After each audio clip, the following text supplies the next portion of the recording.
Buenos días, bienvenidos. Vamos a continuar y ya que hemos esperado unos 10 minutitos para que todos se conecten o la mayoría que pueda se conecte, ya en el transcurso del día se irán integrando. Entonces, vamos a continuar realmente con la clase. La semana anterior ya habíamos quedado en la parte de metodología y diseño muestral. Vamos a repasar un poco de los conceptos que vimos para continuar con esta materia. Entonces, tenemos que la población, que era la población, es el conjunto de todos los individuos, personas, objetos, animales que aporten información sobre el fenómeno que se estudia. La muestra constituye un grupo o subgrupo o una selección al azar de una porción de esa población. El individuo u observación o caso es cualquier elemento que aporte información sobre el fenómeno que se estudia. La variable viene a ser toda aquella propiedad de algún objeto, persona o evento que posee diferentes valores.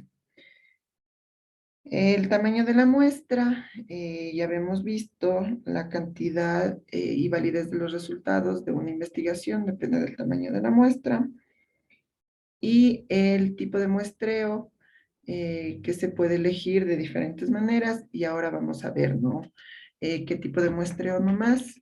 El simple, el sistemático, el estratificado y el por conglomerado. Entonces, aquí habíamos visto cómo funciona la población, la muestra que es una parte de la población que debe ser representativa y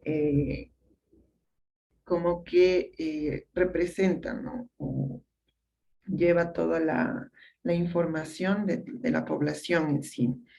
El individuo, que es cualquier elemento que forma parte de esta muestra. La variable es la propiedad de algún objeto o del individuo. Y teníamos algunas variables, la independiente, la dependiente, y dentro de la dependiente, no, dentro de la dependiente, existen variables cualitativas y cuantitativas, las cuantitativas continuas y las cuantitativas discretas. Habíamos dicho que la característica de las cuantitativas continuas es que son números reales y mantiene decimales, ¿no? Con decimales. Y las discretas están con números enteros, debemos redondear, no presentar decimales. Ya. Entonces hoy habíamos ya quedado en ver el tamaño de la muestra, pero antes de eso vamos a ver los tipos de muestreo para luego pasar al cálculo de la muestra, que vamos a ver la más usada es el de aleatorio simple, ¿sí? Pero antes de eso vamos a ver los tipos de muestreo. Existe dos tipos de muestreo, el aleatorio probabilístico y y el muestreo por conveniencia. Entonces, el aleatorio, todos los elementos tienen la misma probabilidad de ser elegidos. Los individuos que forman parte de la muestra se elegirán al azar mediante números aleatorios por tablas o por ordenador.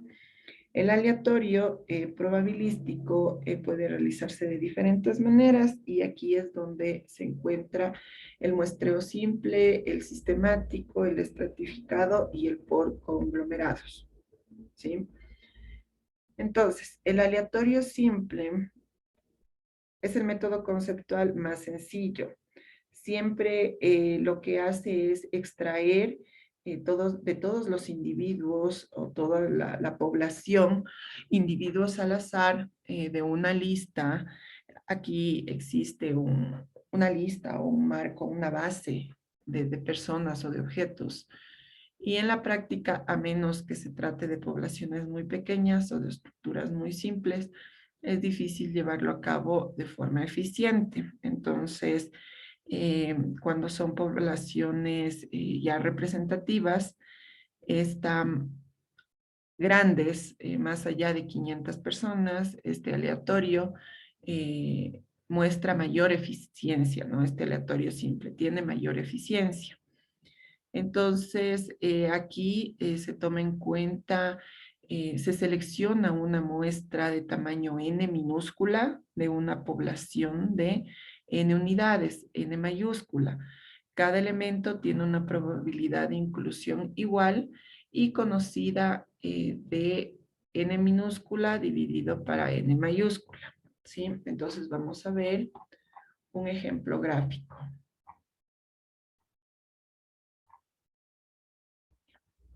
Aquí tenemos un ejemplo de muestreo.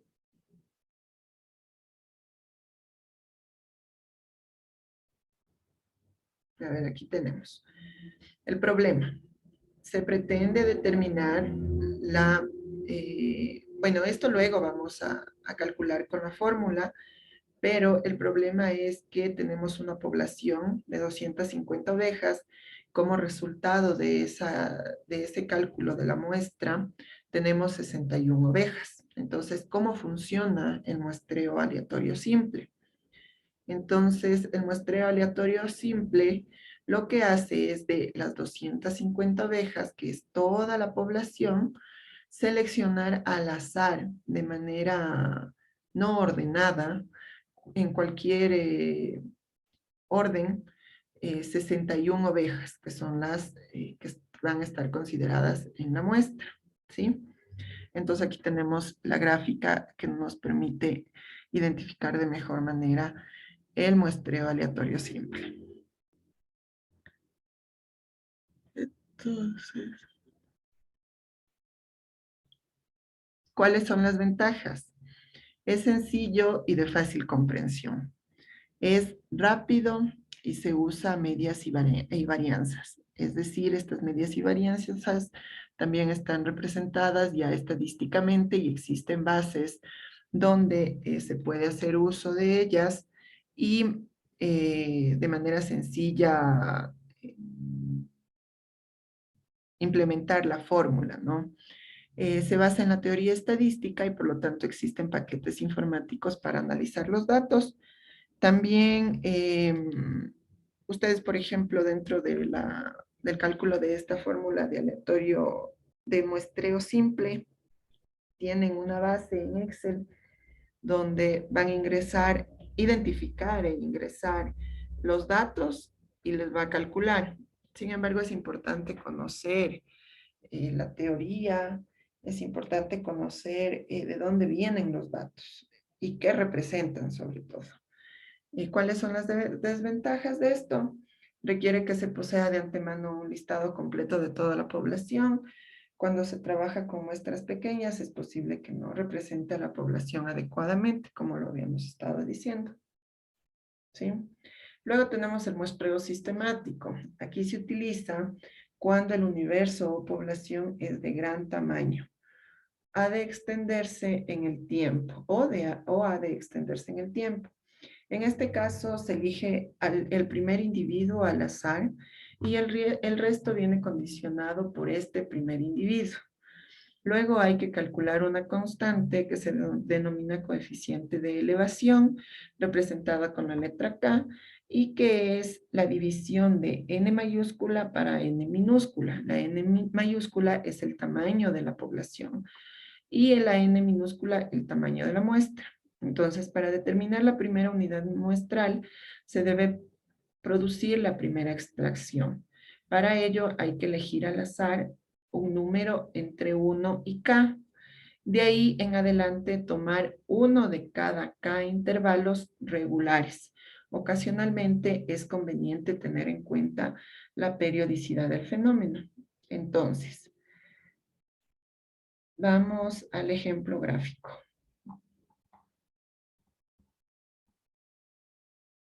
Entonces, teníamos una muestra de 61 ovejas y una población de 250. Entonces, lo que se hace primero es calcular la constante K, que es el coeficiente de elevación, que es la división entre N mayúscula, que es la población, y N minúscula, que es la muestra. Es decir, 250 dividido para 61 nos da 4.10. Entonces, como aquí es una variable continua discreta, no, perdón, es una variable cuantitativa discreta, entonces debemos usar números reales y debemos redondear. ¿Por qué? Porque no podemos partir a la oveja en 10 décimas. Entonces lo dejamos en 4.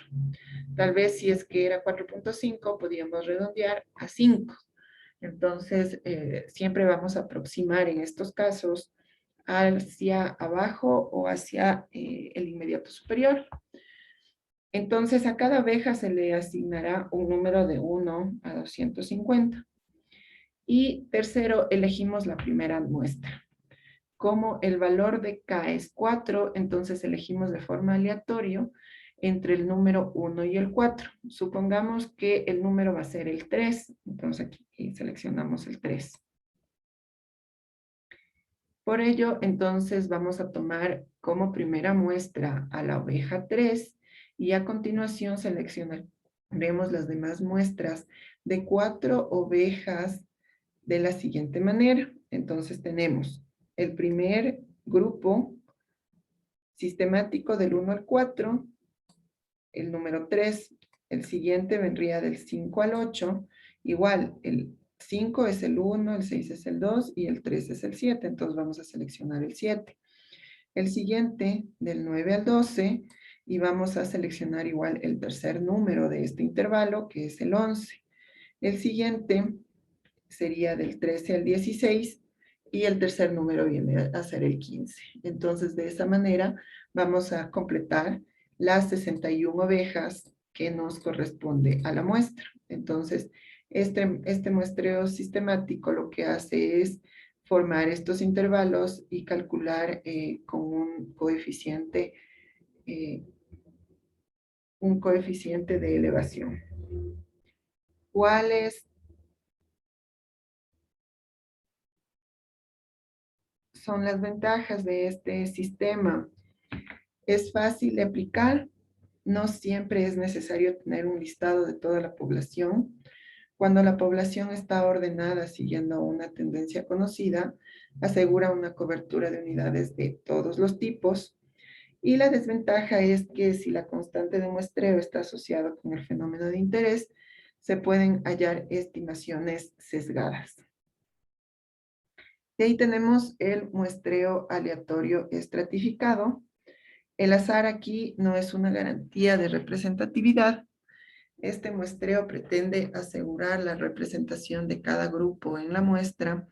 Cuanto más homogéneos sean los estratos, más precisos resultarán las estimaciones. Entonces, este muestreo consiste en la división previa de la población de estudio en grupos o clases que se suponen homogéneos respecto a las características a estudiar. A cada uno de estos estratos se le asignan una cuota que determinaría el número de miembros del mismo que van a componer la muestra. Entonces, dentro de cada estrato se suele usar la técnica de muestreo sistemático, ya que con ellos se va a determinar la técnica más usada en la práctica, según la cantidad de elementos de la muestra que se han de llegar a elegir de cada uno de los estratos. Existen dos técnicas de muestreo estratificado. Primero, la asignación proporcional, que es similar a lo que vimos en el aleatorio estratificado, que es el tamaño de cada estrato en la muestra es proporcional a su tamaño en la población. Entonces, aquí N mayúscula, NI mayúscula es el tamaño de población del estrato, más no de todo el universo. Y NI minúscula es el tamaño de la muestra del estrato. Entonces, la muestra aquí en este aleatorio estratificado recogerá más individuos de aquellos estratos que tengan más variables. Para ello es necesario tener conocimiento previo de la población.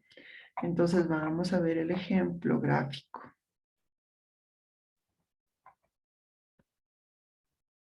Entonces aquí vamos a llegar primero en el problema a determinar los estratos, ¿no? Entonces me dice que la probabilidad, el problema es la probabilidad de que una oveja esté enferma y que esté directamente relacionada con la edad. Entonces, yéndonos al ejemplo de las 250 ovejas con muestra de 61 ovejas, en este, donde se tenga el 44% de las ovejas son menores de, 2 años, perdón. El 28% de las ovejas son de 3 a 4 años, el 18% de las ovejas son de 5 a 6 años, el 10% son ovejas de más de 6 años. Entonces, primero identificamos estos 4 estratos, las ovejas de menos de 2 años con población N1 y muestra N1. El estrato 2 vamos a tener a las ovejas de 3 a 4 años. El estrato 3 tendríamos las ovejas de 5 a 6 años y el estrato 4 las ovejas de más de 6 años. Entonces lo que continúa es calcular el tamaño de muestra en cada estrato. A población grande, muestra grande, a tamaño de población pequeña, tamaño de muestra pequeña. Entonces, en este caso, nosotros ya tenemos identificado y viene a ser el porcentaje, ¿no? En el estrato 1 decía el 44%, el estrato 2 el 28%, el 3 el 18% y el 4 el 10%. Calculamos y reemplazamos estos valores en la muestra. Entonces, el 44% de 61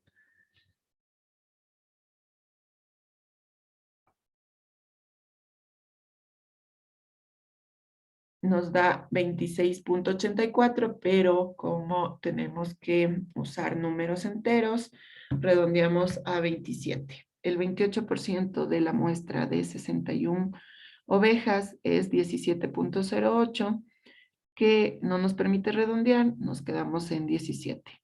El 18% de 61 ovejas nos da 10.98, usando el redondeo nos da 11 ovejas.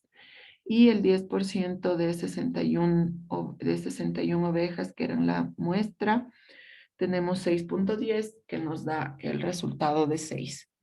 Entonces, ¿esto qué quiere decir? Que tenemos 27 ovejas en el estrato 1, 17 en el estrato 2 y 11 en el estrato 3 y 6 en el estrato 4.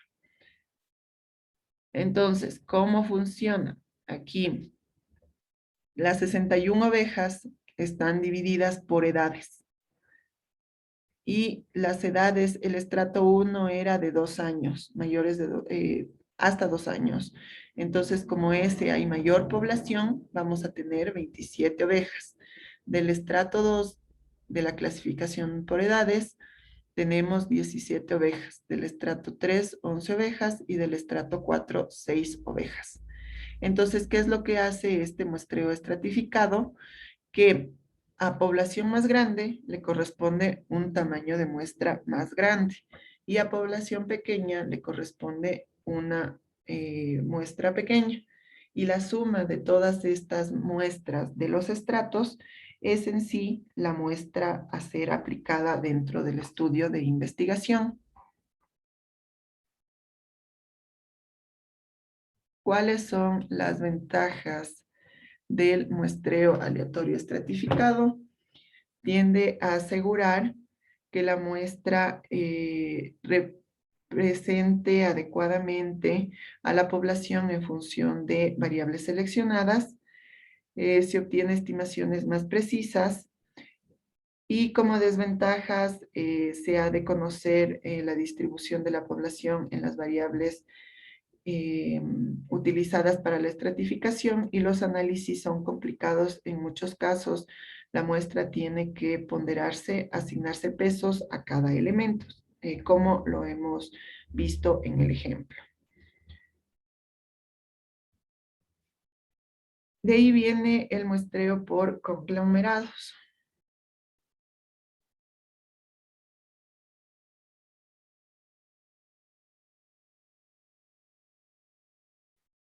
Este muestreo por conglomerados se caracteriza porque la variación en cada grupo es menor que la variación entre grupos. Es parecido al estratificado, pero aquí se usa conglomerados. Entonces, la necesidad de listados de las unidades de una etapa se limita a aquellas unidades de muestreo seleccionadas en la etapa anterior.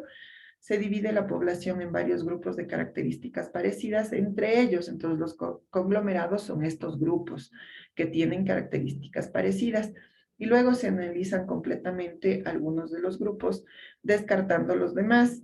Dentro de cada conglomerado existe una variación importante, pero los distintos conglomerados son parecidos, entonces requiere una muestra más grande, pero suele simplificar la recolección de las muestras. Entonces, estos conglomerados se aplican más en zonas geográficas. Vamos al ejemplo gráfico.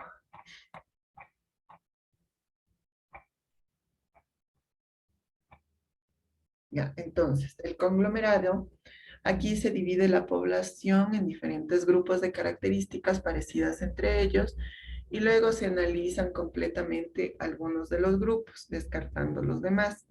Dentro de cada conglomerado existe una variación importante, pero los conglomerados son parecidos, requiere una muestra más grande, pero suele simplificar la recolección de la muestra. Entonces, se puede seleccionar de forma aleatoria simple o de forma estratificada. Entonces, tenemos una población de 250 con muestras de 61 ovejas. Entonces, aquí, ¿qué es lo que hacemos?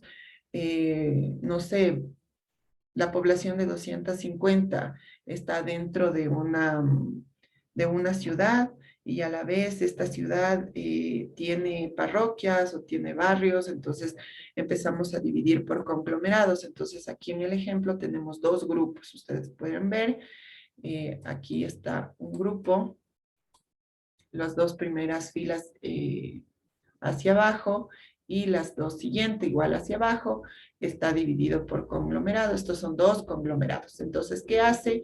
Del un grupo de manera aleatoria, selecciona a la muestra y del otro grupo también de manera aleatoria. Entonces, la diferencia es que aquí no es que identifica cuál es cuál de estos conglomerados tiene más población para seleccionar en función de esa población.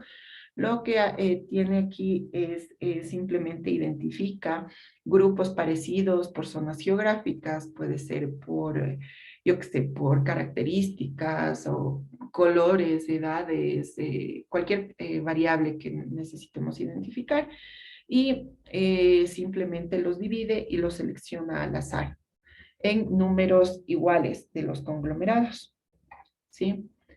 Entonces, ¿cuáles son las ventajas de este tipo de muestreo? Es muy eficiente cuando la población es grande y dispersa, reduce costos, no es preciso tener un listado de toda la población, solo de las unidades primarias de muestreo, no es preciso tener, bueno, ya habíamos visto ese, y la desventaja es que el error estándar es mayor que en el muestreo aleatorio simple o estratificado, es decir, el cálculo no es tan preciso, el cálculo del error estándar igual es complejo. ¿Por qué? Porque el determinar los conglomerados, de hecho, es complejo. Entonces, ¿hay alguna pregunta hasta aquí?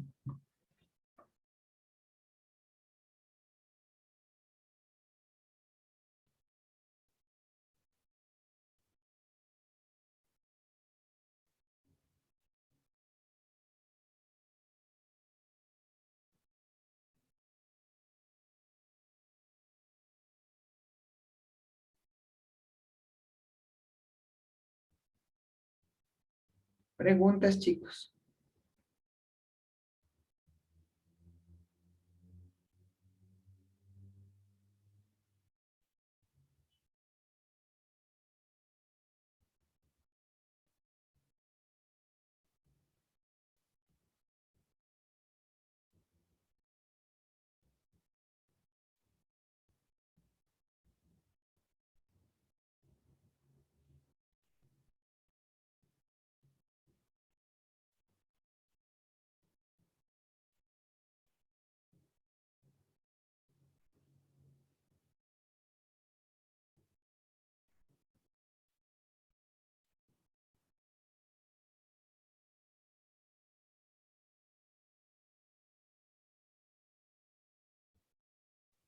No hay preguntas, listo. Entonces, como les decía, la mayor, la fórmula más usada o la metodología más usada dentro del cálculo del muestreo es el muestreo aleatorio simple.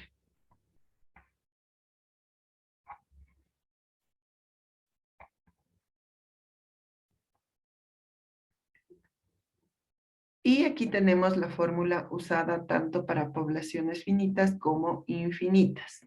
Es decir,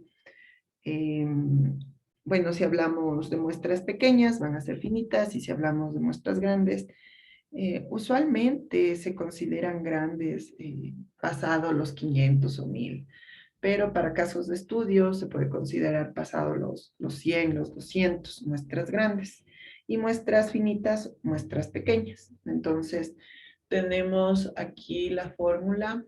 La primera es n minúscula, que siempre va a ser el tamaño de la muestra, que resulta de z al cuadrado. Z es el nivel de confianza, ya vamos a ver qué es el nivel de confianza, por P y Q.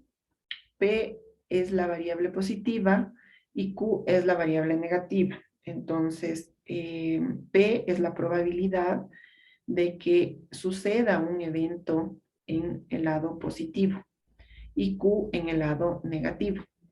Cuando no tenemos esta información, siempre vamos a identificar a P y Q con el 50% a cada uno, porque asumimos que existe la misma probabilidad de que en un evento suceda algo positivo como algo negativo. Entonces le damos el peso de 50% a cada uno, cuando no tenemos los datos. Y eso lo dividimos para E al cuadrado, que es el error de tolerancia de la estimación. Entonces, este error de tolerancia va entre 1 al 10%. Lo recomendable es hasta el 10%. Sin embargo, hay personas e incluso en los ejemplos o ejercicios que ustedes van a ver, les plantean con el 10% con un valor más allá del 10%. Entonces, lo que determina este error es la confiabilidad del estudio, de la muestra. Entonces, mientras más grande es el error, menos confiable es la investigación o el diseño muestral. Entonces, por eso la recomendación siempre va a ser que como máximo tengamos hasta el 10%. Y para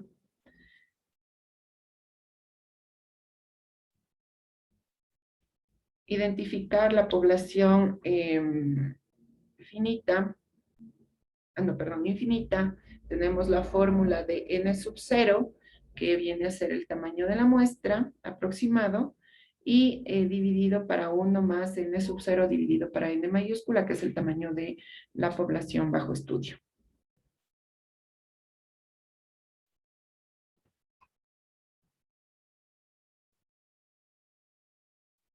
Ahora,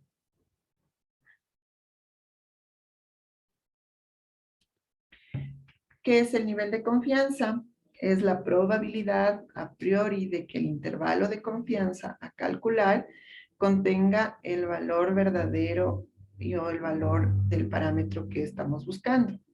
Entonces se indica 1 menos el error de significancia, que habitualmente se da el porcentaje, que se da en porcentajes. Entonces los valores se pueden utilizar normalmente para el nivel de confianza del 95, 99, ya depende de los estudios. Igual este dato siempre nos van a dar en los problemas, ¿sí? Y esto igual debe ser ya similar y bastante conocido para ustedes, porque son términos estadísticos que ya debieron haber revisado en estadística, y el nivel de confianza, por ejemplo, en el cálculo de varianzas. Entonces, ahí se revisa el nivel de confianza. El valor Z viene a ser el valor constante que, de acuerdo a la tabla de distribución normal, aplica un cierto nivel de confianza. Entonces, ¿cómo se calcula el valor Z? Aquí tenemos, les presento, la tabla de distribución normal. que está basada en esta representación gráfica de la campana de Gauss. Esta campana de Gauss recoge todos los datos del 100% de datos y los agrupa de tal manera que mantiene esta forma de campana, donde en el centro tenemos la mayor acumulación de datos que se va dispersando hacia un lado y hacia el otro. Entonces, ¿qué es lo que hace la distribución? Lo que veíamos, el nivel de confianza, me dice, por ejemplo, en este ejercicio, el primero, dice para un nivel de confianza del 88%. Entonces, lo que hace es, dentro del 100% de la distribución normal, le resta el 88% y ¿qué me queda? Esta partecita gris. Esa partecita gris voy a buscar dentro de esta tabla e identificar los valores. Entonces, ¿cómo busco?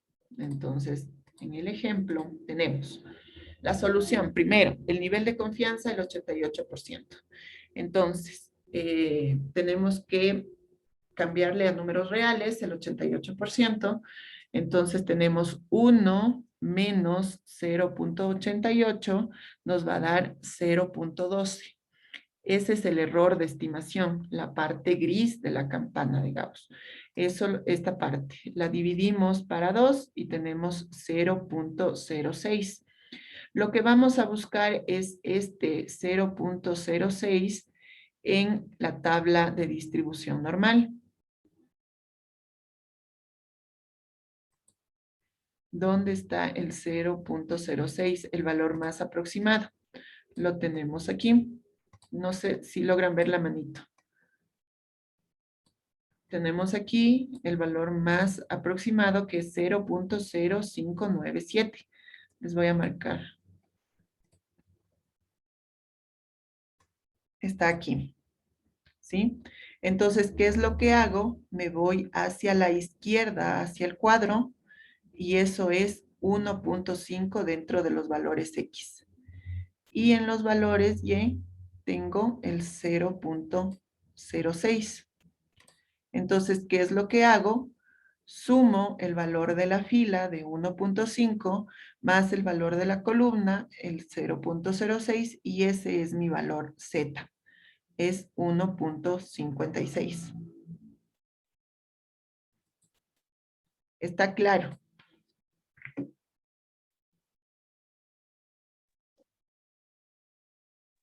Sí está claro, Inge, entonces siempre tendríamos que basarnos en base a la tabla de la tabla que nos indique en este momento.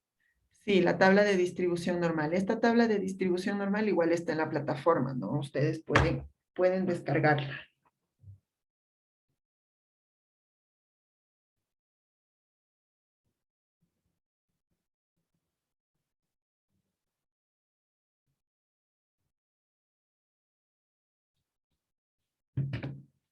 Entonces, si está claro cómo calculamos el nivel de confianza, entonces, bueno, por si acaso, aquí tenemos otro ejemplo, vamos a ver el otro ejemplo. Entonces, para un nivel de confianza del 95%, entonces, ¿qué hago? Igual que es el 95%, me voy aquí, es del 100%, resto el 95%, es decir, 1 menos 0.95, 0.05. Eso dividido para 2 me da 0.025. Voy a la tabla a buscar en el 0.025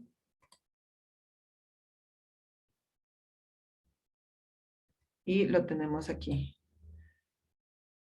Dentro de los valores de X tenemos en la fila el 1.9 y hacia arriba el 0.6. Entonces sumamos el 1.9 más el 0.6.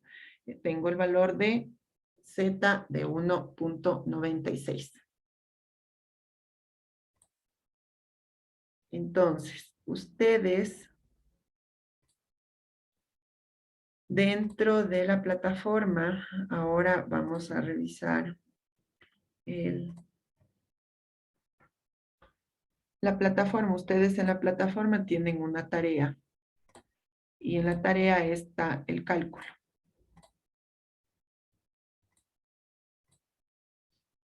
Permítanme un segundo nada más para buscar dónde está.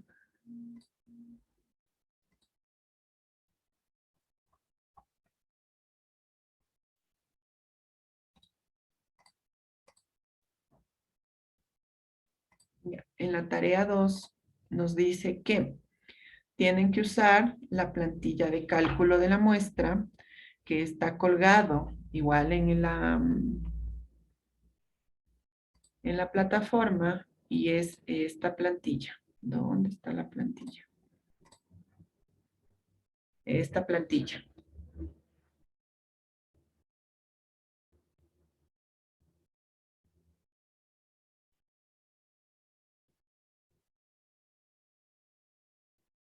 Entonces ustedes tienen que identificar los datos y llenar esta plantilla.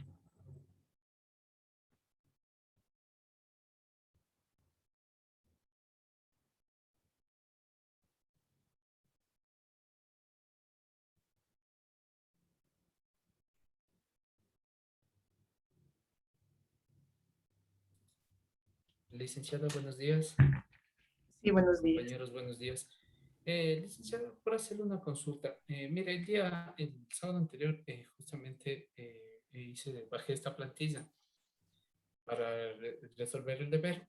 Pero ¿qué pasa? Que yo no sé si de pronto la fórmula estaba, no sé si estará bien hecha, digamos así, porque cuando yo traté de resolver, no me sale el resultado que me pide en el deber. Son dos ejercicios que está pidiéndose el deber que toca presentar, pero no cuadró el ejercicio. Entonces, en el internet me bajé otra plantilla parecida, o sea, es la misma.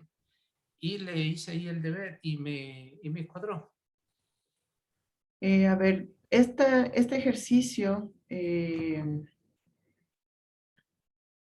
yo he tenido No sé otros, si de pronto yo tal vez hice bien. está mal Sí. aplicado. Tal vez está mal aplicado porque está resuelto y otros compañeros de ustedes de la misma materia han llegado al resultado. Entonces, sí está bien la plantilla y hay que usar correctamente e ingresar correctamente los datos. Ya, porque eso de Entonces, de por seguir ejemplo, los ahorita pasos. vamos a ver un ejemplo, ¿ya? Listo, Usando la ya plantilla. verás. Listo. Entonces, aquí tenemos la plantilla. Dice, calcula el tamaño de la muestra para un estudio del nivel de precios de los vehículos en la parroquia Chaupicruz de la ciudad de Quito, en una población estimada de 300, con un error muestral del 15%, nivel de confianza del 99%. Considere que se desconoce la probabilidad positiva y la variabilidad negativa. Entonces, ¿qué datos tenemos? Primero, n mayúscula, 300. El n sub 0 todavía no podemos calcular. Primero tenemos que calcular la parte donde está de azul. Entonces, P y Q, 0.5, 0.5 a cada uno. El error muestral, el 15%. El valor de Z me decía que es el 99%. Entonces calculo 1 menos 99%, tengo el 0.01 dividido para 2, el 0.05. Entonces buscamos en la tabla el 0.05 y me da en el lado de las X el 2.5 y hacia arriba 0.07. Me suma 2.57. Ingresado eso en la tabla me da 73.39. Recordemos que debemos usar números reales. Ingresamos el n sub 0, que es 73, y tenemos el dato que es el resultado, que es 59. El tamaño final de la muestra es de 59 autos, que se deberá contar por el levantamiento de información acerca del nivel de precios en los vehículos. ¿Sí? Entonces, tal vez se está usando incorrecto o se está ingresando los datos de manera incorrecta. Por eso no llegan al resultado.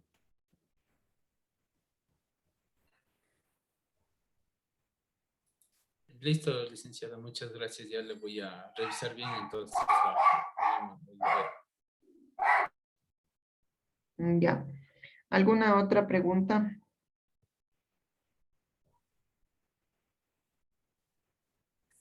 Buenos días, ingeniera, compañeros. Sí, buen día, dígame. Eh, con respecto a la inquietud del compañero, capaz sí tuvo un error en descargar la plantilla, porque a mí sí me dio el Ujú, valor del resultado, que ya lo tenemos igual. O sea, ya tenemos el resultado, lo que tenemos que hacer es el proceso, como quien dice. exacto.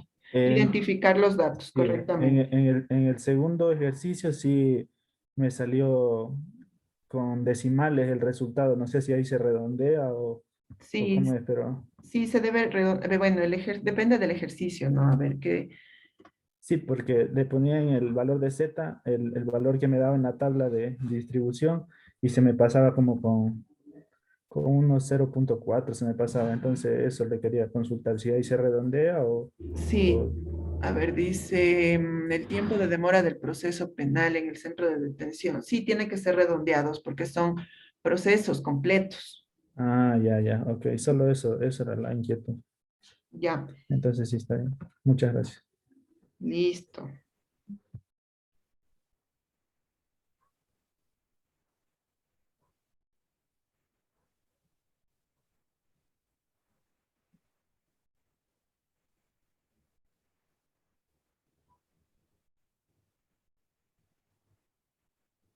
¿Alguna otra pregunta? Verán, ahorita ya estamos resolviendo todo de la nota 2.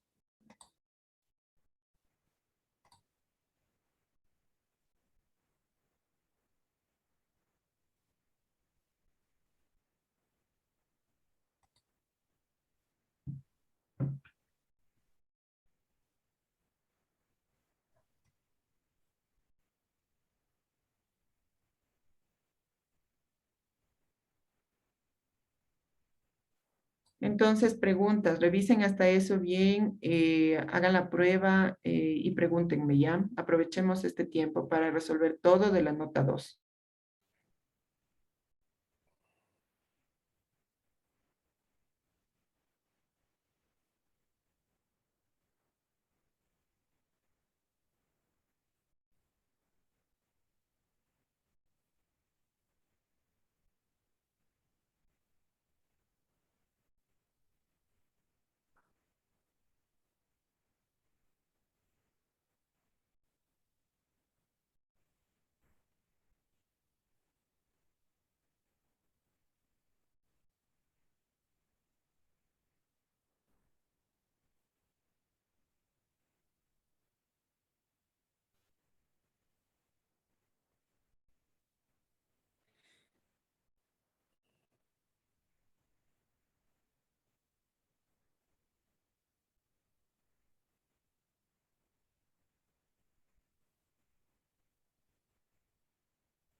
dígale que ya, pues si funciona, otro día lo probamos.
Listo, entonces tenemos preguntas.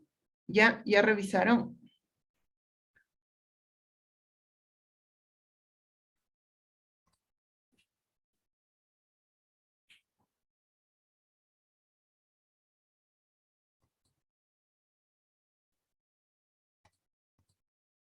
Ya, entonces, si no tenemos preguntas, vamos a continuar. Una vez que ya hemos identificado el tipo de investigación que vamos a aplicar, hemos diseñado la metodología muestral, hemos definido qué metodología y cuál va a ser la muestra del estudio. Y con esa muestra, al final, eh, con el cálculo que ahora aprendimos, ¿qué vamos a hacer? Entonces ya nos vamos a la parte de aplicación de los datos y recolección de los datos. Entonces, ¿cómo vamos a recolectar? Existen diferentes tipos de técnicas de muestreo, perdón, diferentes técnicas de recopilación de datos. Podemos hacer entrevistas, podemos hacer encuestas. A ver, vamos a compartirles. ¿Dónde están?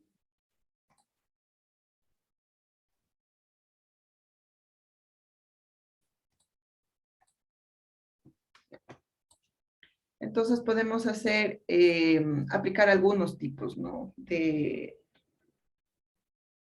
técnicas para recopilar la información.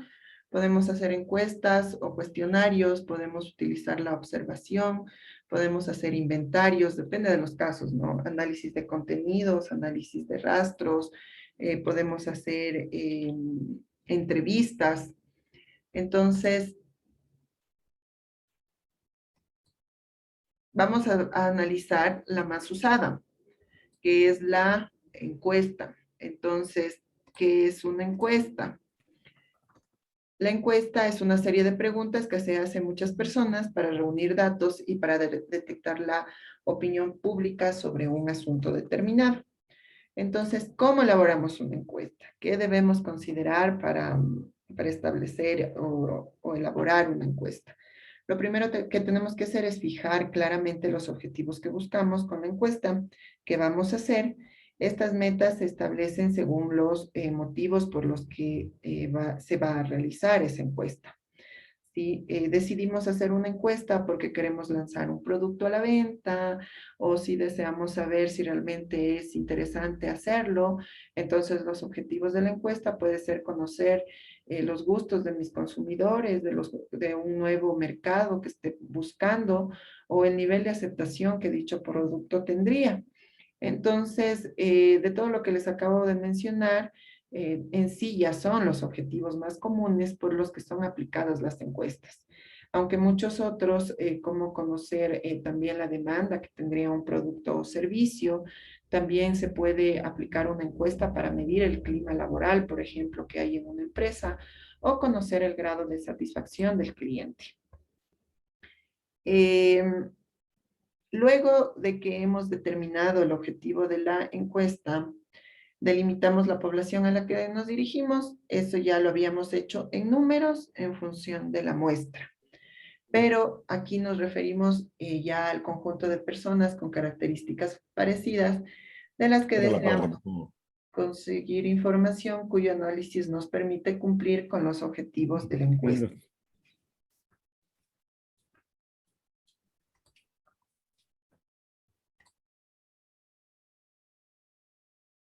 Ya. Si el objetivo con el que vamos a realizar nuestra encuesta es conocer la aceptación que tendría un producto, la población estaría formada por los consumidores que dan lugar al mercado objetivo. Entonces, entre los ejemplos más frecuentes de población a estudiar en una encuesta tenemos, por ejemplo, los consumidores que forman parte de un mercado determinado, los clientes de una empresa, los trabajadores de una empresa o de una compañía, los dueños de negocio de un sector en concreto. Entonces, cuando tengamos la población ya determinada, identificaremos la información que debemos recolectar, que son aquellos datos procedentes de la población que permitan, tras su análisis, cumplir con los objetivos de la encuesta. Si queremos saber el grado de aceptación de un producto nuevo, esa información puede ser el gasto promedio de la población en productos similares o sus intenciones de compra. También podemos intentar recopilar información sobre sus motivaciones, sus preferencias o sus costumbres, estilo de vida, hobby, etcétera, ¿sí? Y de ahí sí vamos al diseño del cuestionario, de la encuesta en sí.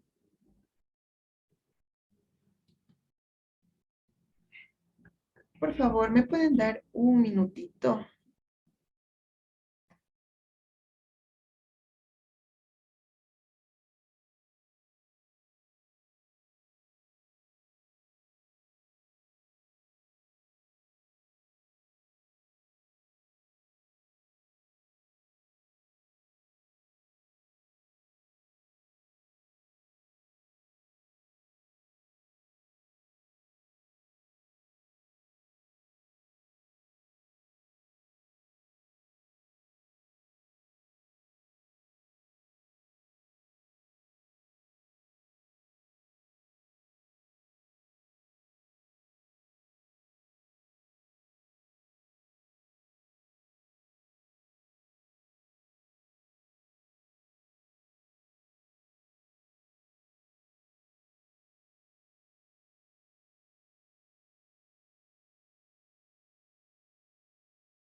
Mil disculpas. Entonces vamos ahorita sí al diseño del cuestionario.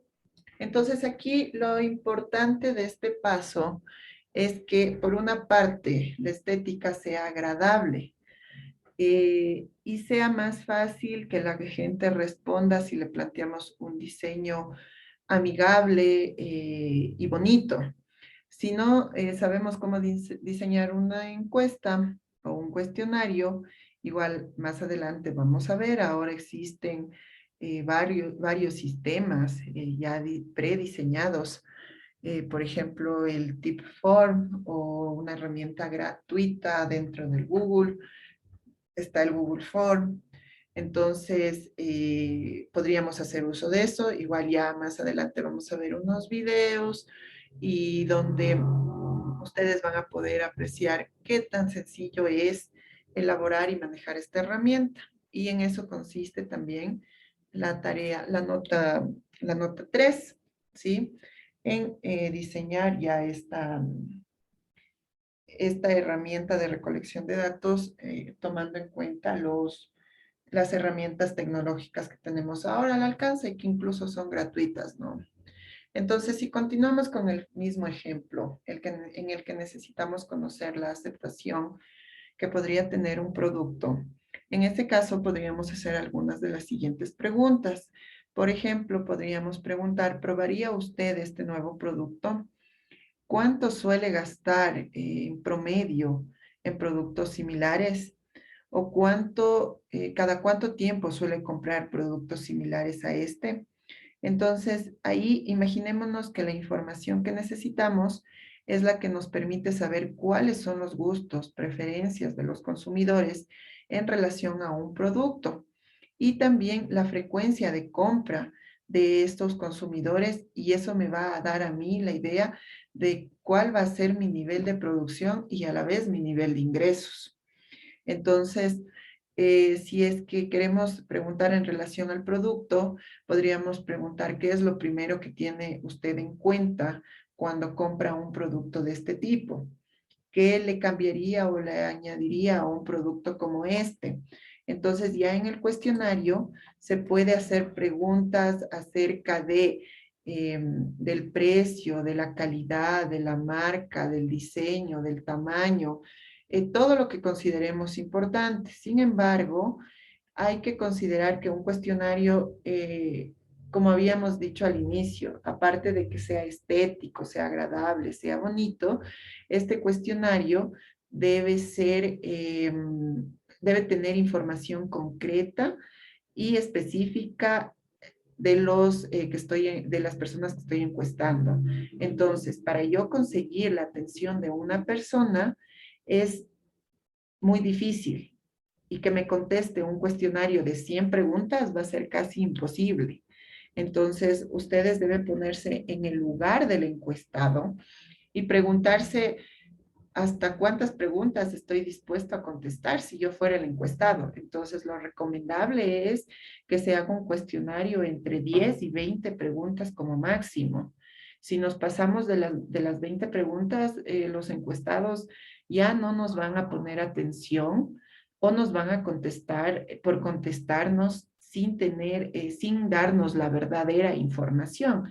Entonces, lo que buscamos no es eso, llenar una encuesta por llenarla, sino lo que estamos buscando es la información más precisa y para tomar decisiones acerca de mi estudio, de lo que yo estoy pretendiendo hacer. Entonces, lo primero que hay que tomar en cuenta en esto del cuestionario precisamente es la imagen, cómo vamos a llegar a las personas y la cantidad de preguntas. Y esta, al ser una cantidad limitada de preguntas, sí es necesario que prioricemos qué queremos saber. O en una sola pregunta, tratar de abarcar la mayor cantidad de información que podemos tomar en cuenta, ¿sí? Entonces,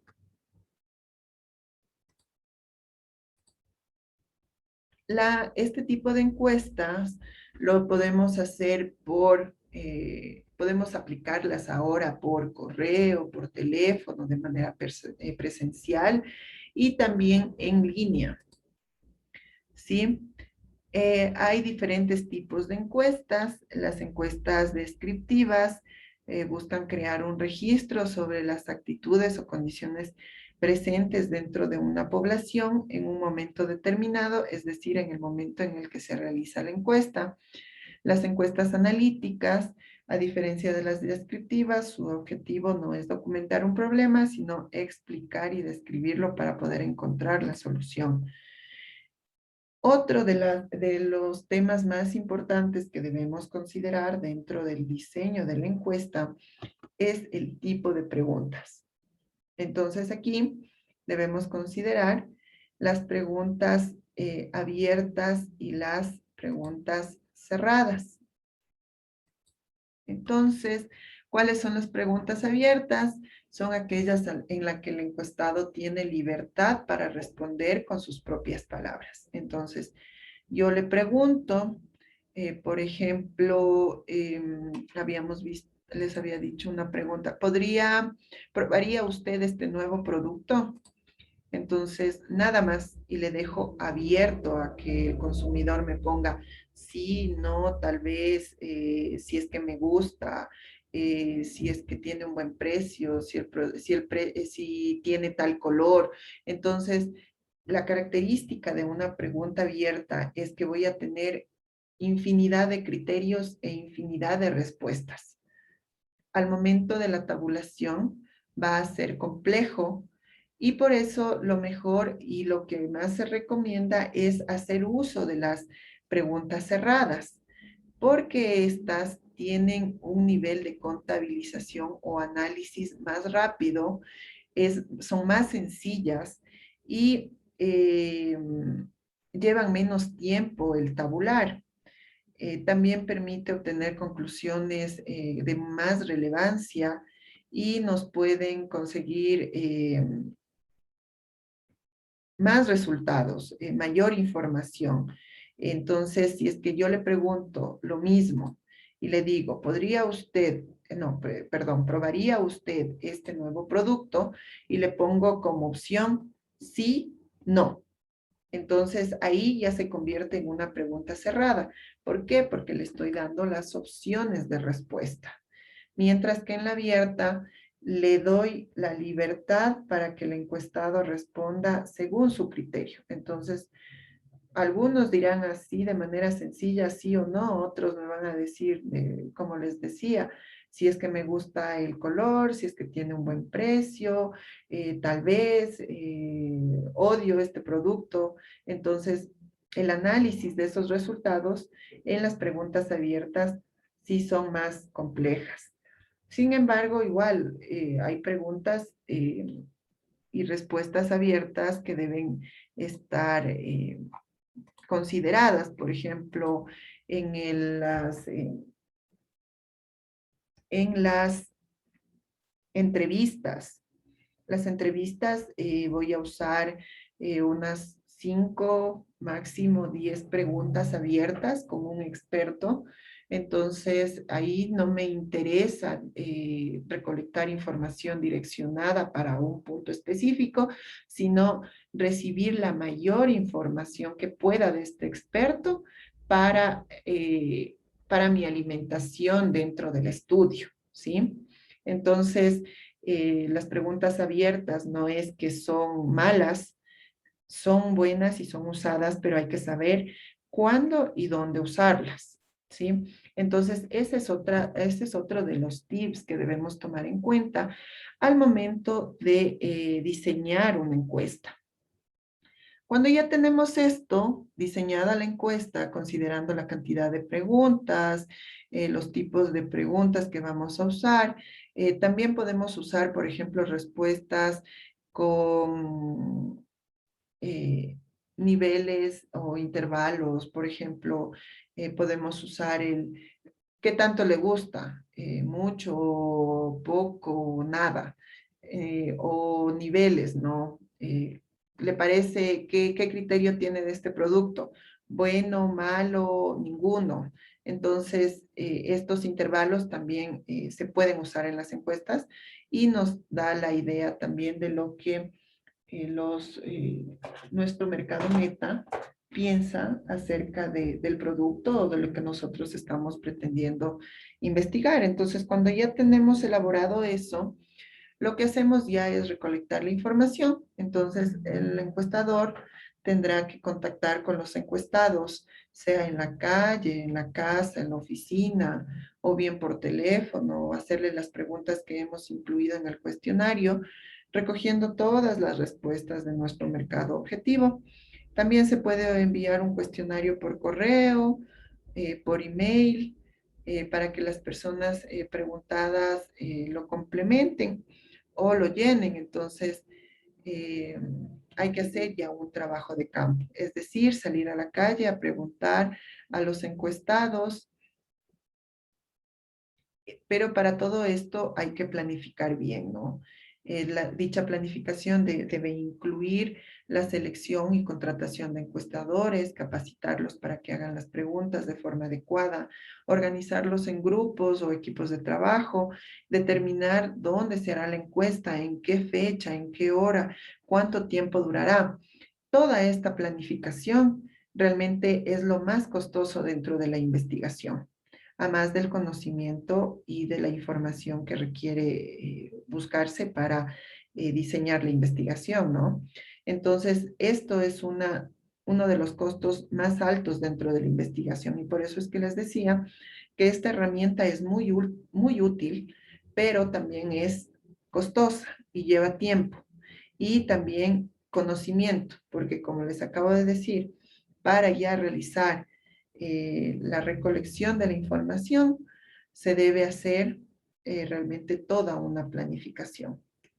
Entonces, la información recolectada ya se contabiliza y se procesa para que su análisis sea ya el siguiente paso ya más sencillo y podamos coger los resultados, calcular por porcentajes que corresponda a cada una de las preguntas y después los representamos a través de gráficos estadísticos que pueden ser podemos usar, por ejemplo, gráficos de barras, de sectores circulares, gráficos de líneas o tendencias.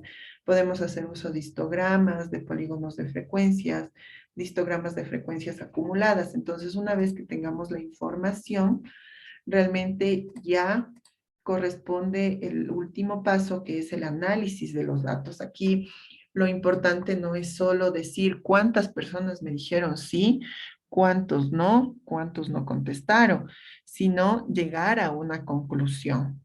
Entonces, y esto es, por ejemplo, parte de la tarea 4, donde dice que elabore la encuesta, que aplique la encuesta, que luego que aplique la encuesta, eh, tabule la encuesta y analice los datos. Entonces, dentro de este análisis, lo que se considera y para la calificación no es solo poner, me dijeron sí, el 90% no, el 7% y 3 no contestó. 3% no contestó, sino más bien identificar y concluir, ¿no? El 90% de mi mercado objetivo, de mis consumidores, están dispuestos a probar el nuevo producto que se pretende sacar al mercado. Esto supone, a su vez, que podría tener una buena acogida si resultara ser mejor el producto que la competencia o si la marca tiene una característica diferenciadora respecto a los demás. Apenas el 7% se mantiene negativo ante esta idea de negocio. Entonces, ese análisis es el que va a ser calificado y es el que dentro de la investigación, ya en la práctica, es el que tiene mayor impacto.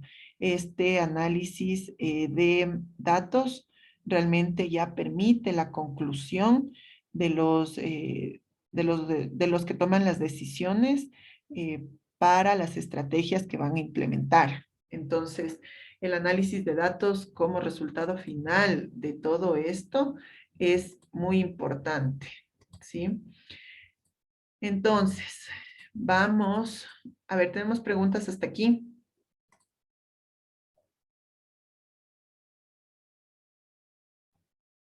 Ahí que está claro. Listo.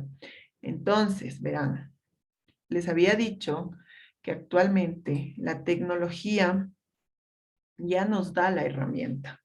Anteriormente no existía, bueno, sí había sistemas, pero eran pagados y estos sistemas eran muy costosos.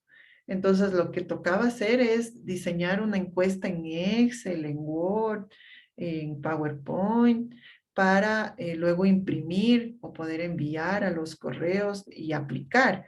Entonces, ahora ya con el avance de la tecnología, todo está sistematizado. Entonces, tenemos sistemas y la herramienta de Google nos da, por ejemplo, la herramienta del Google Form, que es de manera gratuita, nos permite diseñar encuestas, cuestionarios y a la vez nos da los resultados ya tabulados.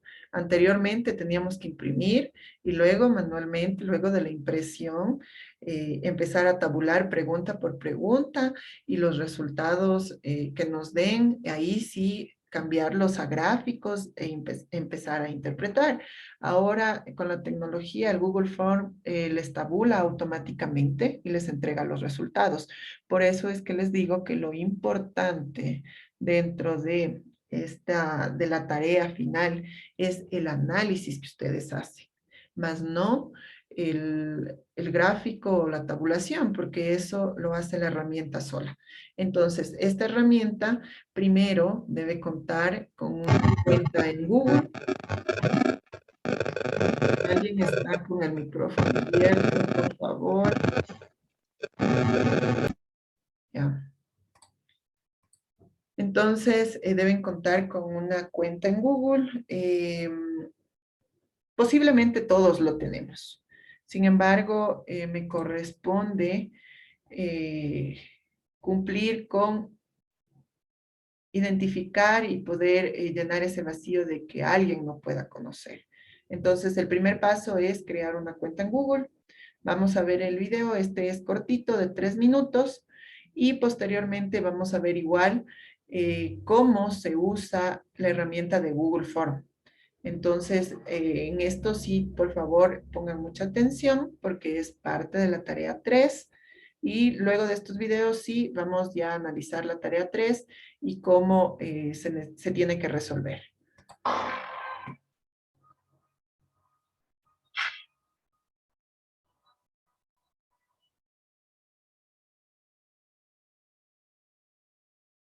Para crear una cuenta de Google, ingresamos al navegador de nuestra preferencia, ingresamos la dirección web www.google.com,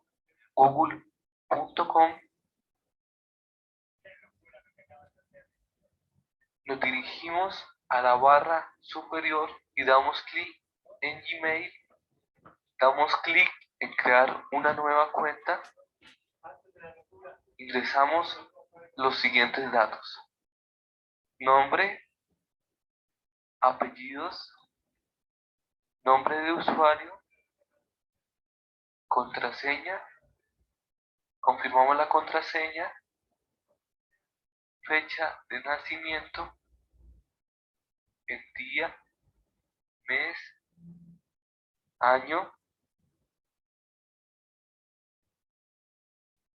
seleccionamos el género, ingresamos un número de teléfono móvil, ingresamos una dirección de correo alternativo, demostramos que no somos un robot copiando las letras que aparecen en la pantalla,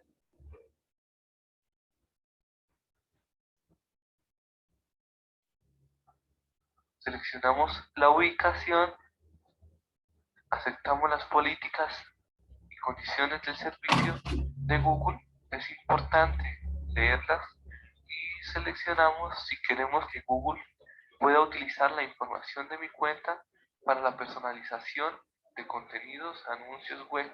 Damos el siguiente paso. Eventualmente exige la verificación de la cuenta, en este caso con el número telefónico anteriormente dado, o podemos ingresar un número telefónico nuevo. Vamos a recibir una llamada de un ordenador que nos dará el código de verificación. Simplemente escribimos el código y damos clic en verificar. Ya en el paso 2 podemos añadir una foto de perfil.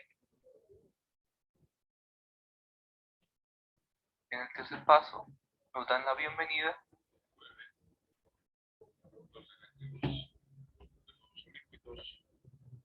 Ya tenemos una cuenta de Google.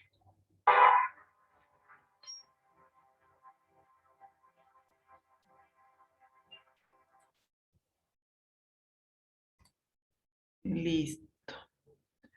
Entonces, esa es la manera sencilla de crear una cuenta de Google y por medio de esta cuenta Vamos a acceder al Google Form. Y ahorita vamos a ver precisamente cómo usar el Google Form. Este sí es un poco, más o menos 17 minutos y nos da paso a paso, ¿sí? He seleccionado este video para que es más claro y sencillo y ustedes lo puedan usar. Y les sea útil, de hecho, ¿no? Bienvenidos a Saber Programas, soy Almudena y en este tutorial vamos a ver cómo utilizar Google Forms, la herramienta de formularios de Google, una herramienta gratuita que te permite crear encuestas con multitud de opciones de preguntas, añadir imágenes, vídeos. Podrás crear formularios y recopilar las respuestas de forma automática y ordenada. Así que vamos a crear un formulario paso a paso para ver todas las opciones. Para acceder a la aplicación escribimos en el buscador Google Forms y sería la primera opción que nos aparece en los resultados de búsqueda. Nos lleva a esta ventana, tenemos la opción de empresa y personal, hacemos clic en ir a formularios de Google en la opción personal y automáticamente nos aparece esta ventana. Para crear un formulario en blanco hacemos clic aquí en crear formulario y nos llevaría a esta ventana. También podemos acceder desde nuestro Google Drive, hacemos clic en nuevo, más formularios de Google. Y como veis nos lleva a la misma página que hemos visto antes. Esta sería la página principal donde vamos a ir creando el formulario y aquí en la parte izquierda es donde vamos a introducir el título. Por ejemplo, yo lo voy a llamar Saber Programas. Aquí en la parte central es donde vamos a ir insertando cada una de las preguntas y vemos que tenemos una parte de preguntas y una de respuestas que ahora mismo está vacía porque ni siquiera hemos creado el formulario. Como habéis visto, nos aparece aquí el mensaje, se han guardado todos los cambios en Drive y esto es porque automáticamente todos los cambios que vayáis haciendo en el formulario se van guardando en Drive, es decir, no hay ningún botón de guardar que tengáis que pulsar antes de salir para no perder los cambios.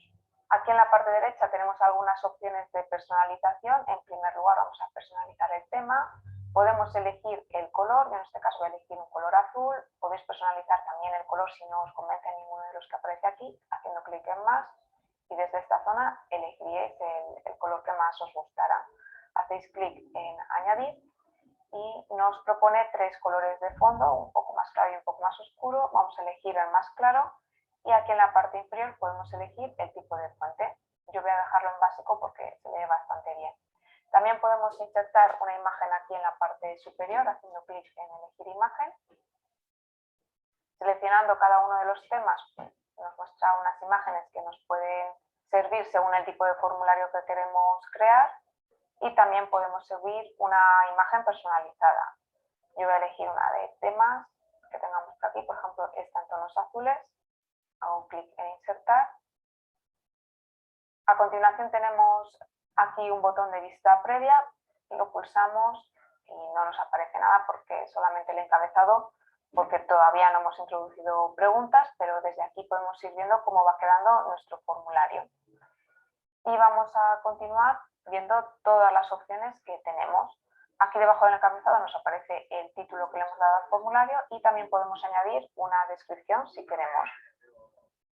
En la parte derecha nos aparece este menú flotante que nos va a acompañar en todas las preguntas que vayamos creando, donde podemos añadir preguntas, importar preguntas, añadir título y descripción, añadir imágenes, añadir vídeos y añadir secciones. Vamos a comenzar creando preguntas, hacemos clic sobre esta primera pregunta que está creada por defecto y como veis se despliegan algunas opciones. Aquí en la parte izquierda ponemos la pregunta y en la parte derecha elegimos el tipo de respuesta que queremos dar. Vamos a comenzar pidiendo el nombre. Automáticamente al escribir nombre Google detecta que lo que voy a necesitar es una respuesta corta y es lo que he elegido, pero si desplegamos vemos que tenemos muchas más opciones. Lo vamos a dejar en respuesta corta, en este caso pues será una única línea. Y aquí en la parte inferior tenemos otras opciones. Podemos marcar la opción de obligatorio. Si la habilitamos, pues será obligatorio que la persona que esté haciendo el formulario rellene este campo para poder enviarlo. Y también tenemos otros dos botones que sería para eliminar esta pregunta o para duplicarla. Este botón de duplicar lo podéis utilizar cuando vayáis a crear preguntas parecidas. Vamos a utilizarlo ahora y vamos a pedir en este caso, por ejemplo, el país. ¿Sabías que hay un truco simple que usan los políglotas para aprender idiomas de manera realmente rápida? Vamos a utilizar también una respuesta corta, pero en este caso no vamos a hacer que sea una respuesta obligatoria. Continuamos insertando preguntas, en este caso desde esta zona, añadir pregunta. Y para la siguiente pregunta vamos a pedir la edad. Google nos recomienda una respuesta corta, pero en este caso yo quiero utilizar otro tipo de respuesta, por ejemplo, un desplegable, y así vamos a poder introducir diferentes rangos de edad. Vamos escribiendo, para añadir una nueva opción simplemente pulsamos Enter. Estas serían todas mis opciones, quiero que sea un campo obligatorio, así que lo marco desde esta zona. Vamos a utilizar la vista previa para ver cómo va quedando. Hacemos clic en el botón y vemos que aquí nos aparece el nombre con el asterisco de obligatorio. En el país no aparece y en la pregunta de edad sí que aparece, y aquí podemos elegir cualquiera de las opciones que he introducido. Cerramos, volvemos al formulario y vamos a seguir viendo tipos de preguntas y respuestas. Añadimos una nueva pregunta. En este caso voy a preguntar cómo has conocido nuestro canal. Desplegamos en las opciones y vamos a utilizar esta respuesta que nos sugería Google, que son varias opciones. Si elegimos varias opciones, el usuario solo puede elegir una de ellas, es decir, no puede marcar varias de las opciones que le demos, solo podrá elegir una. La seleccionamos y comenzamos a escribir nuestras opciones. Como veis, en estas opciones también podríamos añadir una imagen, la podríamos subir desde nuestro equipo. En este caso no vamos a añadir imágenes.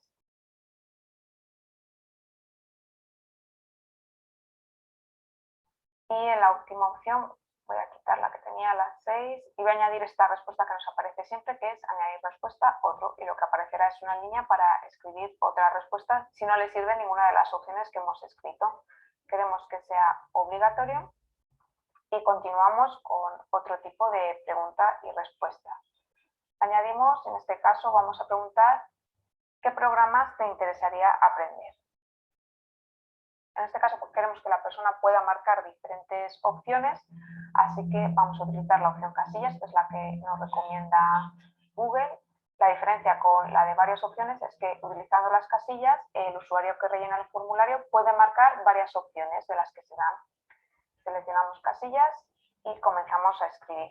En este caso, como veis, también podríamos añadir una imagen. También voy a añadir la opción de otro para que puedan escribir aquí otro programa si así lo quieren, y vamos a hacer que esta pregunta sea obligatoria. Añadimos una nueva pregunta y en este caso vamos a utilizar la escala lineal. Vamos a crear una pregunta que se adapte a este tipo de respuesta, que sería una valoración, por ejemplo. Valora del 1 al 7, por ejemplo, o al 6. Tu satisfacción con el contenido de nuestro canal. Aquí tenemos seleccionada la escala lineal y la numeración sería del 1 al 6. Lo seleccionamos y sí que podemos añadir una etiqueta en el 1 y una etiqueta en el 6 para que el usuario sepa si es positivo o negativo hacia un lado u otro. Entonces, en el 1 vamos a poner muy insatisfecho. Y en el 6, muy satisfecho. Hacemos que sea la pregunta obligatoria y vamos a hacer una parada para ver cómo va quedando. Hacemos clic en vista previa. Tenemos el nombre, el país, la edad. Vemos que tenemos la pregunta de varias opciones, en la que si seleccionamos una, pues se deselecciona la anterior. Y este en el que podemos marcar diferentes opciones, y también tenemos la escala lineal que acabamos de crear. Seguimos insertando y en este caso vamos a ver la cuadrícula de varias opciones. Este tipo de respuesta lo que va a hacer es dar varias opciones para cada una de las filas que insertemos, pero las opciones van a ser las mismas para cada una de las filas. Vamos a verlo con ejemplo para que lo entendáis bien. Por ejemplo, vamos a preguntar qué nivel de manejo tienes de los siguientes programas. Voy a añadir primero las columnas, que podría ser, no lo he utilizado nunca. Y aquí en la parte de la izquierda vamos a incluir las filas. En este caso yo estoy preguntando por programas, así que voy a incluirlos aquí. Ya las tenemos todas. Habilitamos la opción solicitar una respuesta en cada fila, ya que queremos conocer su nivel en cada uno de estos programas que hemos incluido. Y vamos a incluir una nueva pregunta. En este caso vamos a utilizar la cuadrícula de casillas. La diferencia entre cuadrícula de varias opciones y cuadrícula de casillas es la misma que entre varias opciones y casillas. En la cuadrícula de casillas se pueden marcar varias dentro de una misma fila. Entonces seleccionamos la respuesta y la pregunta sería, por ejemplo, ¿en qué ámbito utilizas cada uno de los siguientes programas? Voy a comenzar introduciendo esta vez los programas. Y a continuación voy a introducir las columnas. Vamos a hacer también que esta pregunta sea obligatoria y ya hemos visto prácticamente todas las opciones. Vamos a ver que hemos visto la respuesta corta. El párrafo sería igual que la respuesta corta, pero cuando queráis que la persona pueda escribir un párrafo, hemos visto varias opciones, casillas, desplegable. También tenemos una opción de subir archivos, por ejemplo, si queremos que nos suba una foto o algo similar. La escala lineal, la cuadrícula de varias opciones, la cuadrícula de casillas. También tenemos aquí la fecha, que vamos a ver que simplemente pues, podríamos contar la fecha de nacimiento, por ejemplo. Y aquí se desplegaría un calendario. Vamos a ver la vista previa para que podáis verla. Tenemos aquí el cuadro de varias opciones, que como veis, pues cuando se marca una se desmarca otra. El cuadro de las casillas en el que podemos marcar varias.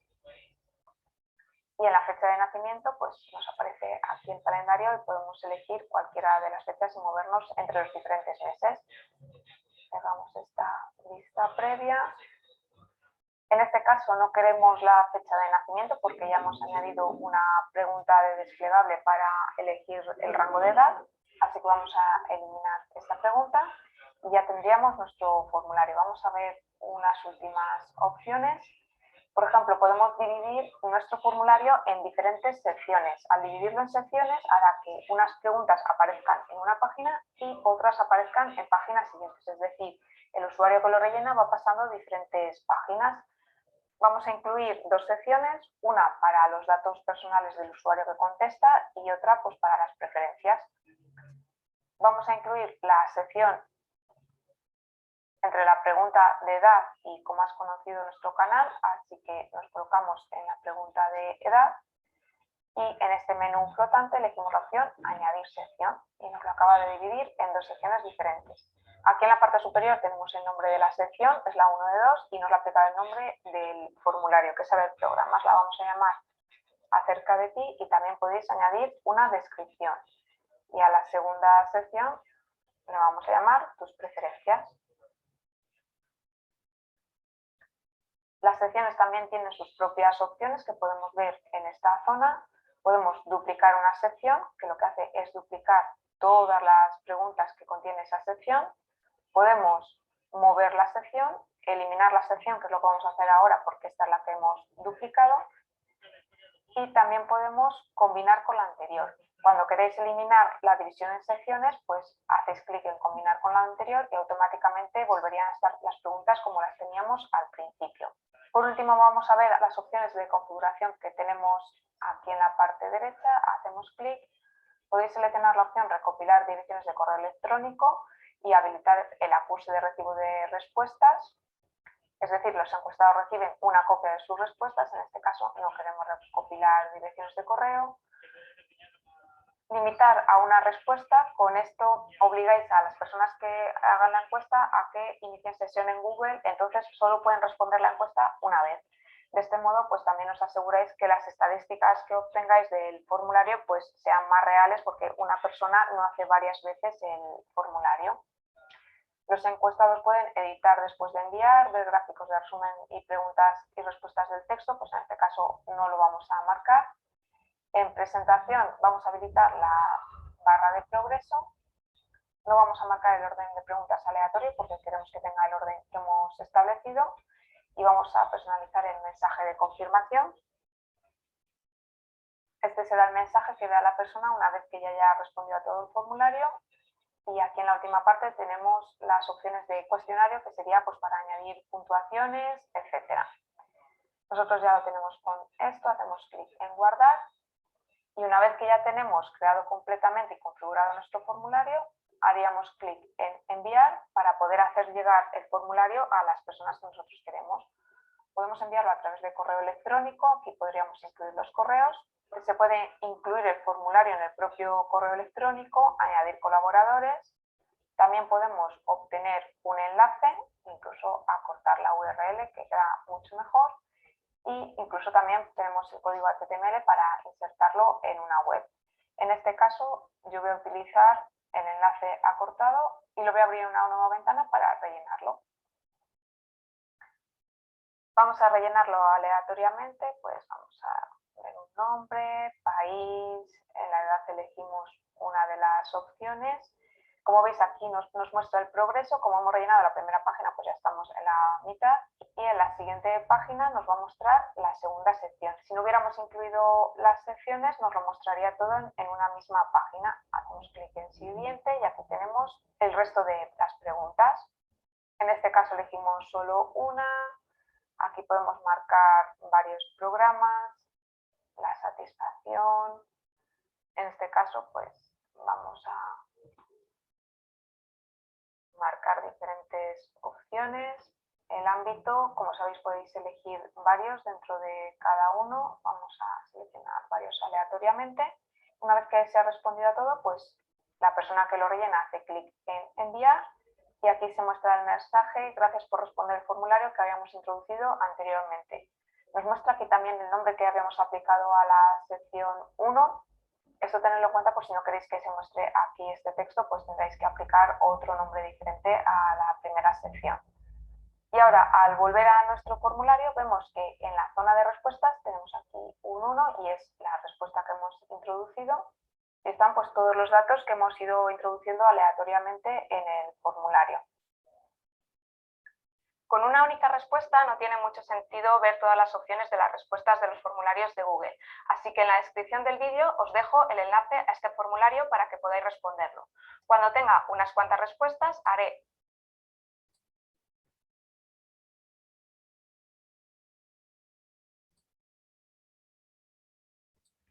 Listo, chicos. Entonces, ahí ya vimos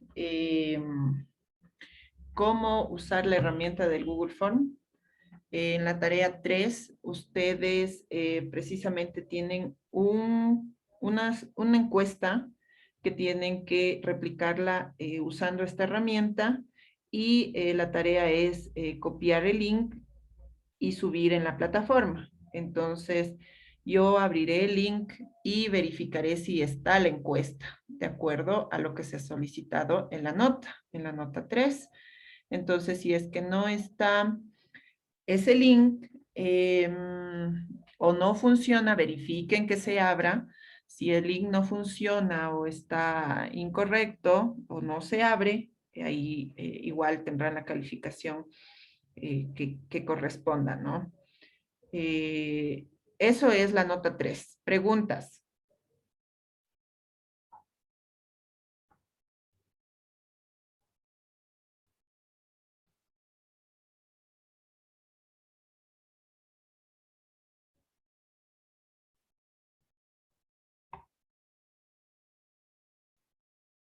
Preguntas, chicos.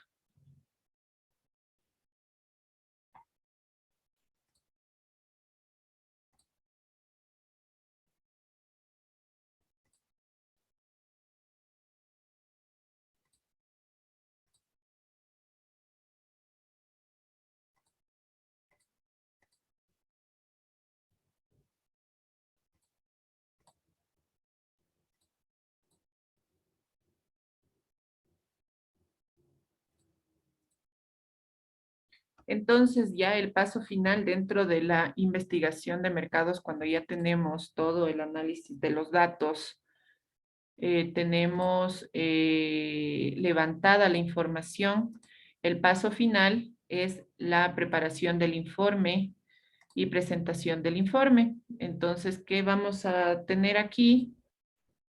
Vamos a tener primero el problema, el enfoque, el diseño de la investigación y trabajo de campo, el análisis de los datos, la interpretación, las conclusiones, las recomendaciones.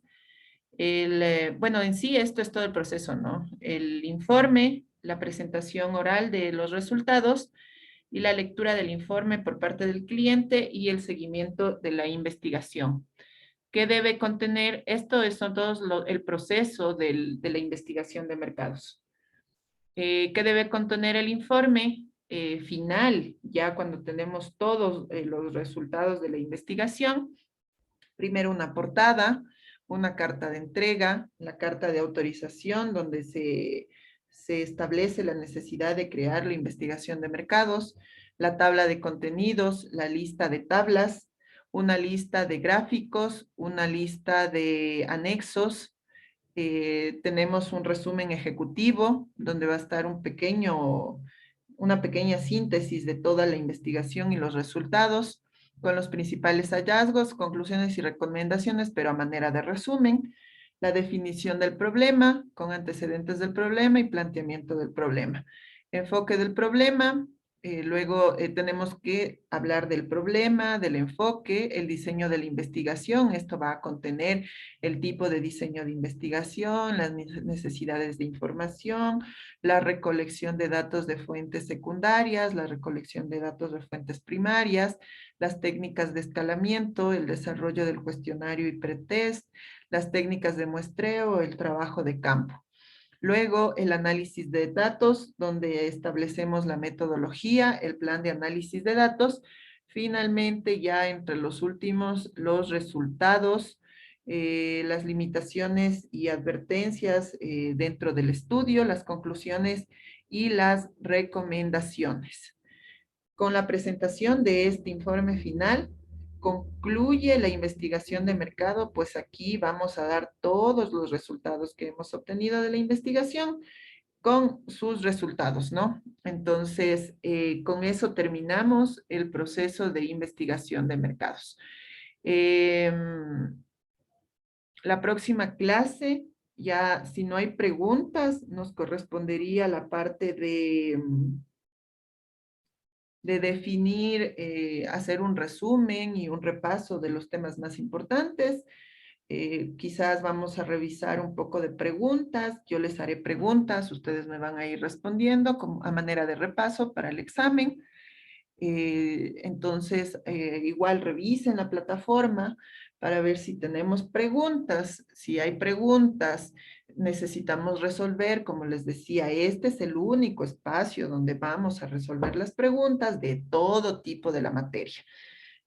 No se va a contestar por teléfono, por correo. Entonces, por favor, pregunten ahora. Les voy a dar unos 5 minutos para que revisen. Bueno, ahorita si tenemos preguntas, díganme. De ahí les voy a dar unos 5 minutos para que revisen, tengan preguntas adicionales y poder solventar. 14, vamos.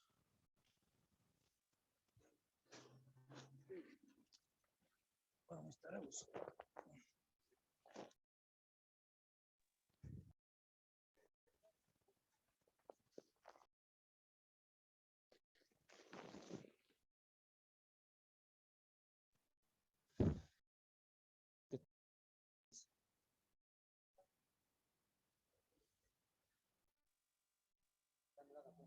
Fato. No, no hay fato.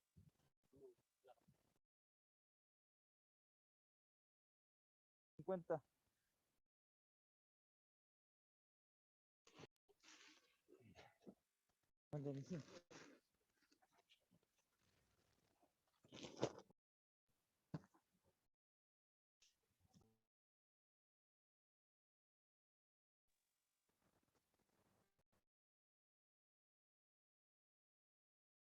Sí.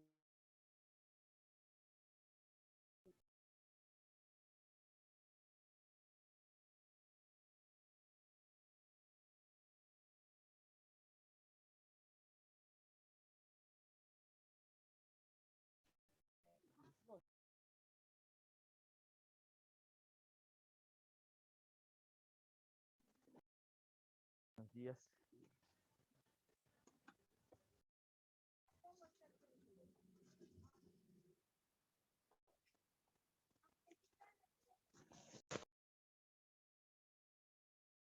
Sí, que le damos buenos días. Ya.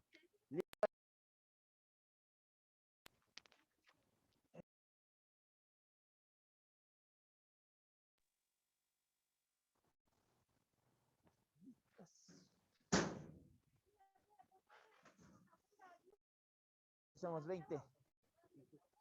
Un G2.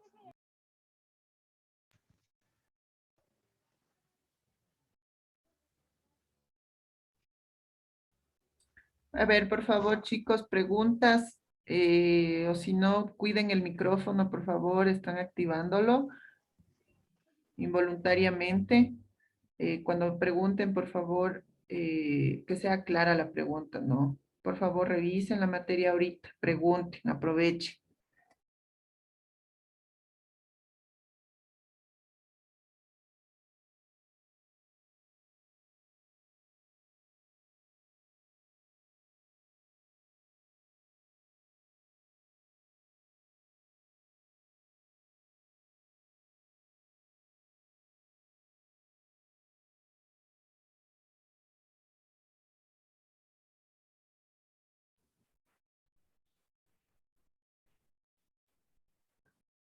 Y mira, disculpe una consulta Sí, Wilmer.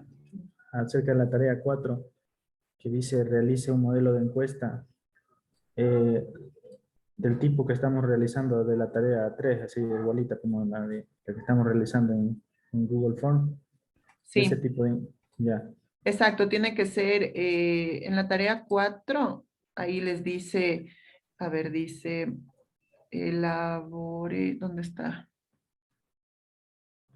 Realice un modelo de encuesta sí, para obtener información relacionada al tema. No olvide que para la encuesta debe utilizar las variables que va a medir. Entonces, utilice 5 preguntas cuyas respuestas sean de opción múltiple. Entonces, hay que elaborar un formulario con 5 preguntas iguales a la nota 3, o sea, en el mismo sentido me refiero, ¿no? Elaborarlo en el Google Form, enviar a 10 personas, tabular con el Google Form.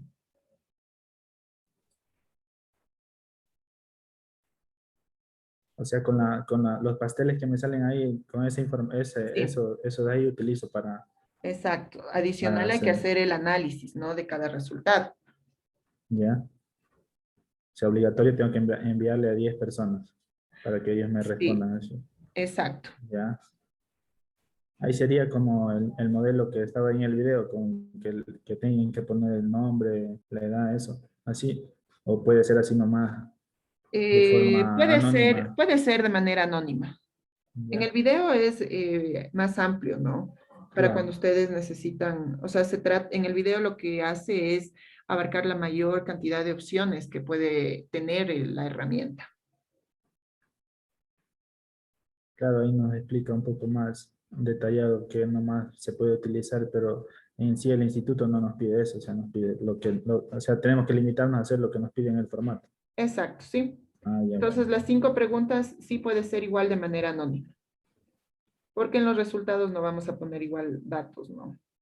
Ok, solo es de manera cualitativa, entonces, Cuantitativa. Ujú, cuantitativa. Ok. sí.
¿Qué otras preguntas tienen, chicos?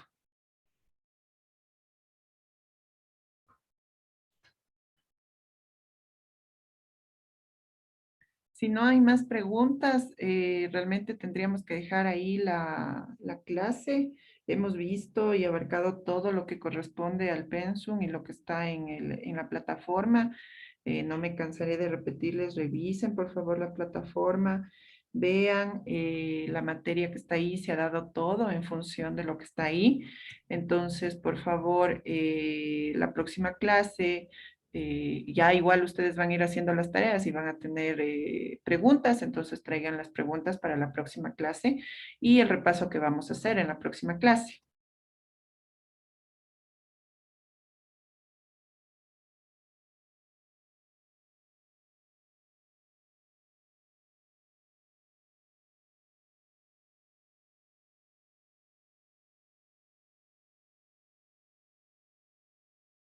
Listo, chicos, entonces si no hay más preguntas, que tengan un buen fin de semana. Gracias por haber venido, gracias por compartir esta materia conmigo. Entonces, un buen día. Muchas gracias igualmente. Buen día.